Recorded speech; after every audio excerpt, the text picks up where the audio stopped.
lama sekali, dan tentunya ini merupakan pertanda ada sesuatu yang sangat urgent dan penting.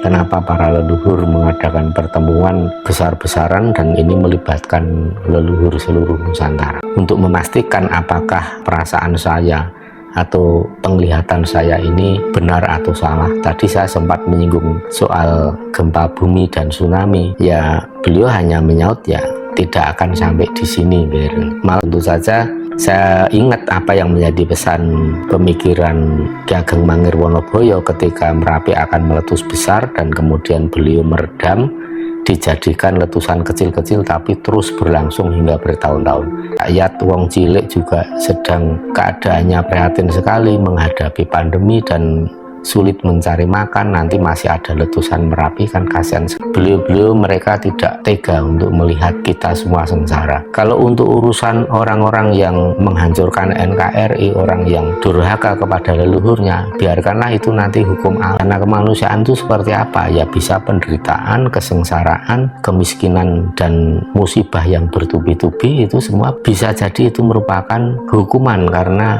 menjadi generasi yang durhaka kepada leluhur, yang menghancurkan lokal wisdom Nusantara. Ya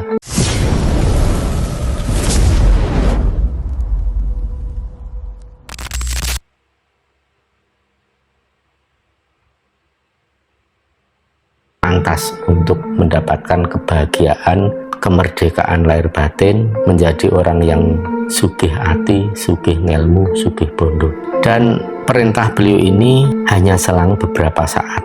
Ketika Eyang Panembahan Romo dari Kajuran rawuh pagi-pagi sekitar jam 8, Eyang Panembahan Romo rawuh, kemudian sekitar 1,5 jam berikutnya disusul Eyang Prabu Bathara Katong. Dan Eyang Panembahan Romo dengan Prabu Bathara Katong ini ada sambung rapat atau silsilah yang dekat. Jadi Eyang Panembahan Romo ini memang ada hubungan keturunan dari Eyang Prabu Bathara Katong. Jadi ini sangat berkesinambungan dan seiring sejalan dengan apa yang menjadi kehendak para leluhur untuk mempersiapkan semua generasi penerus yang peduli dan layak untuk disiapkan menjadi generasi yang akan mengisi di zaman Kolosubro nanti.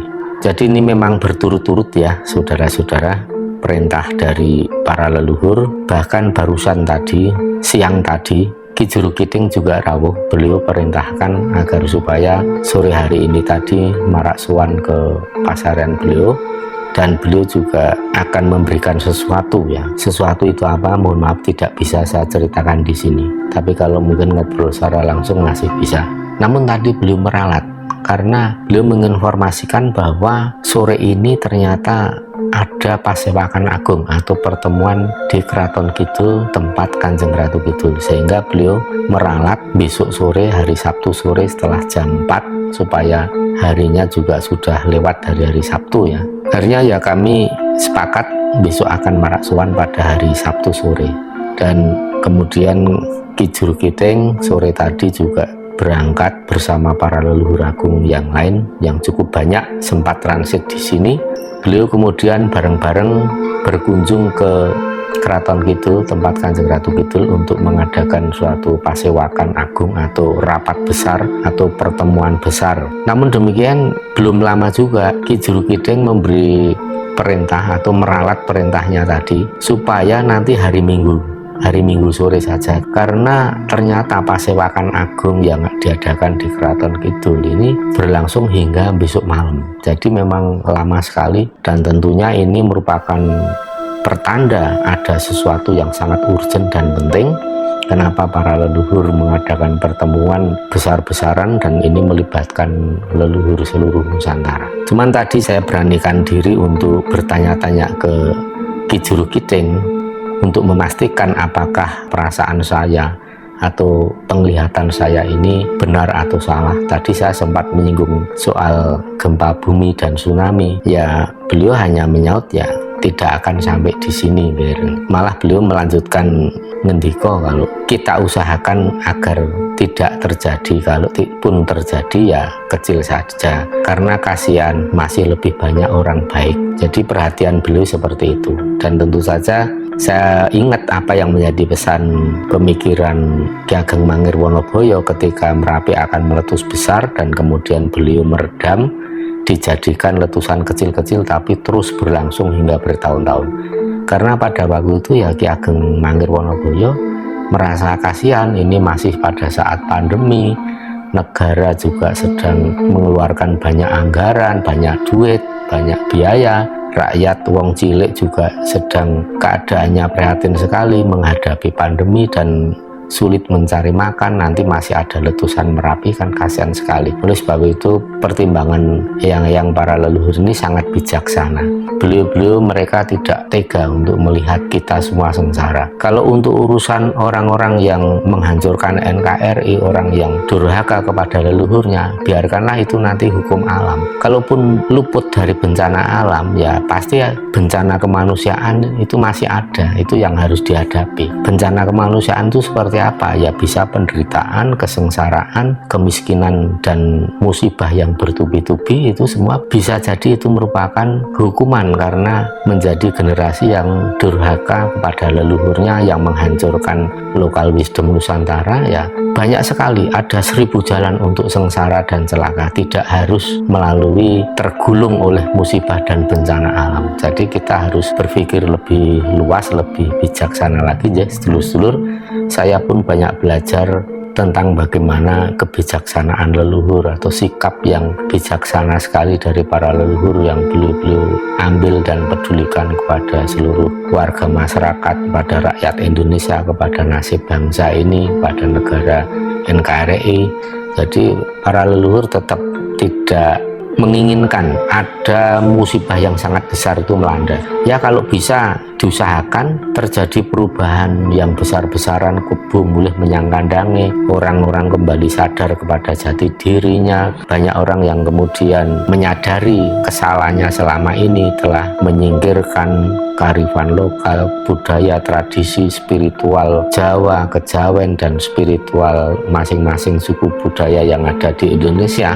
Ini kan urusan kesadaran dan urusan mindset. Ya, kalau memang mereka ada salahnya, biarkanlah mereka menebus dengan kesengsaraan atau penderitaan yang dialami sendiri, tapi bukan melalui kehancuran dunia ini atau kehancuran alam semesta. Dan dari sinilah leluhur, kita bisa melihat bagaimana sikap leluhur yang sangat bijaksana untuk melihat berbagai macam permasalahan yang sangat pelik di Indonesia ini. Jadi sekali lagi ya, leluhur itu tidak meniadakan bencana alam. Tetap bencana alam itu ada, tetapi leluhur fokusnya itu untuk mengurangi jumlah korban, untuk meminimalisir risiko. Jadi biarkan bencana alam itu terjadi, sebisa mungkin ya mengurangi intensitasnya, tetapi tanpa mengganggu tata keseimbangan alam. Ini kan sulit. Bagi orang-orang pada umumnya ini kan sebuah keputusan atau tindakan yang sulit sekali untuk diambil, karena ibaratnya begini, kita bisa mengambil ikannya tetapi tanpa membuat air itu menjadi keruh. Ya kalau air menjadi keruh kemudian ditawu atau dibikin surut baru diambil ikannya, itu kan seperti halnya ya prinsip rawe-rawe rantas malang-malang putung, hancurkan semua musuh lawan, pukul rata, semuanya dihancurkan dan baru diambil apa yang diinginkan. Itu kan ya menurut para leluhur itu kurang bijaksana. Jadi yang paling ideal itu air tetap bening tetapi ikannya bisa diambil semua. Nah ini yang perlu kecanggihan, kemampuan, perlu kekuatan spiritual yang besar, perlu kebijaksanaan yang sangat tinggi, kehati-hatian, dan semua ini leluhur juga menyadari bahwa hukum alam itu tidak boleh diganggu. Itu karena mekanisme alam semesta untuk menjaga pola tata keseimbangan alamnya.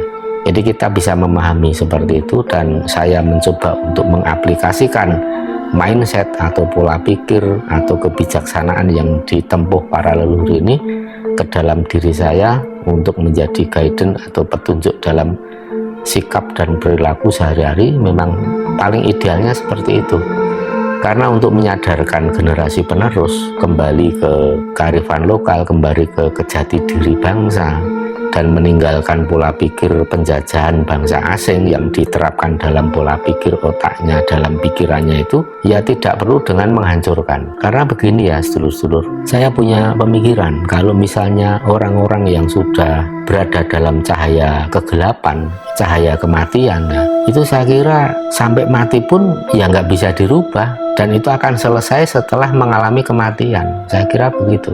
Jadi kalau leluhur misalnya orang-orang yang seperti itu nggak bisa dirubah lagi, ya sudah, nanti ya berujung dengan sampai kematian pun nggak akan ada perubahan, dan sepanjang hidupnya akan mengalami kesengsaraan, penderitaan baik lahir maupun batin, ya minimal batin lah. Mungkin kalau penderitaan lahir bisa diumpetin, bisa disembunyikan, tetapi yang namanya penderitaan batin kan dia sendiri yang merasakan dan mengalami. Orang lain bisa tidak tahu, orang lain bisa nggak melihat ya.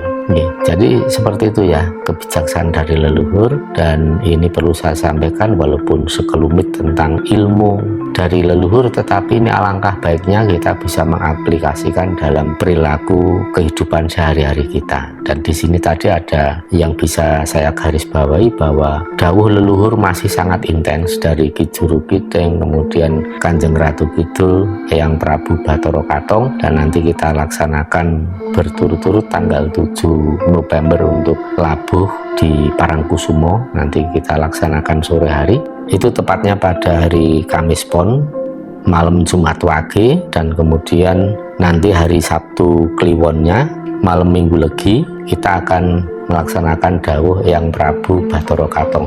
Tadi monggo sedulur-sedulur misalnya ada yang bisa nderek atau ikut, bisa mempersiapkan diri, bahkan syukur nanti bisa nyambung ya. Siapa tahu panjenengan bisa meluangkan waktu untuk mengikuti rangkaian ritual ini dari hari Kamis sampai malam Minggu. Nanti setelah dari Prabu Bathara Katong selesai, sudah kita cukup dan kita pulang ke rumah masing-masing. Nah, untuk panjenengan yang mungkin tertarik atau ingin memberikan kontribusi atau ingin ikut beli bunga, monggo nanti bisa hubungi admin di bawah kolom video atau yang nanti saya umumkan di YouTube community. Dan semua rangkaian dawuh itu tentu saja leluhur mempertimbangkan siapapun nanti yang bisa ikut berpartisipasi, walaupun itu ibaratnya kita sedang melaksanakan dharma atau urusan kepedulian kita terhadap nasib banyak orang. Ini adalah agenda yang sifatnya altruis untuk kita memikirkan banyak orang, tetapi apabila panjenengan nanti ada doa-doa harapan yang sifatnya privasi, pribadi, panjenengan juga tidak dilarang, panjenengan juga sah-sah saja menyisipkan doa-doa panjenengan di antara doa kita bersama untuk tolak bala, untuk keselamatan seluruh makhluk hidup ya. Jadi nanti panjenengan bisa menyisipkan doa-doa khusus yang sifatnya privasi atau pribadi pada saat kita melaksanakan ritual. Dan untuk panjenengan yang tergerak hati untuk ikut berpartisipasi tetapi tidak bisa ikut gabung, panjenengan bisa nyambung meroso. Artinya nyambung meroso itu ya menyamakan frekuensi. Jadi saat kita melaksanakan labuh atau ritual, panjenengan di rumah juga walaupun sejenak melakukan eneng-eneng cipta, kunjuk atur atau mengaturkan sembah bakti rasa hormat kepada Kanjeng Ratu Kidul, kemudian hari Sabtunya malam Minggunya kepada Eyang Prabu Bathara Katong. Syukur panjenengan berkenan untuk membuat pisungsung atau sesaji di rumah pada saat kami melaksanakan perintah leluhur di Parangkusumo maupun nanti di Ponorogo di pasaran Eyang Prabu Bathara Katong. Dan semoga kepedulian panjenengan semua ini nanti akan menjadi Dharma Kusuma yang akan membangun benteng gaib yang bisa melindungi panjenengan dan orang-orang terdekat bersama keluarga dari berbagai macam malapetaka, musibah, bencana. Ngaten mawon, semoga bermanfaat untuk menambah literasi kita dalam dunia spiritual, khususnya spiritual Jawa atau kejawen. Wilujeng rahayu kang tinemu, bondolan bejo kang teka saking kersaning Gusti, Suradira Jayaningrat lebur dening pangasuti, rahayu sagung titah dumadi, jaya-jaya Wijayanti.